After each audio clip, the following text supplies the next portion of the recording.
شاعر میگه که رویاهای کوچیک رو آرزو نکن، چون که رویای کوچیک قدرت نداره قلب تو تکون بده، قدرت نداره یه مرحله بندازت تو جلو و موفقت کنه. من آرزو دارم که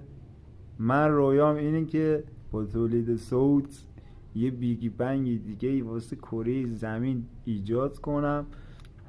همه انسان ها، همه موجودات از بین برن و دوباره متولد شن، چون انرژی از حالتی به حالت دیگه تبدیل میشه و یه سری موجودات 1000 برابر بزرگتر از ما هستن متولد شن، ولی آگاه و کامل و درست. یعنی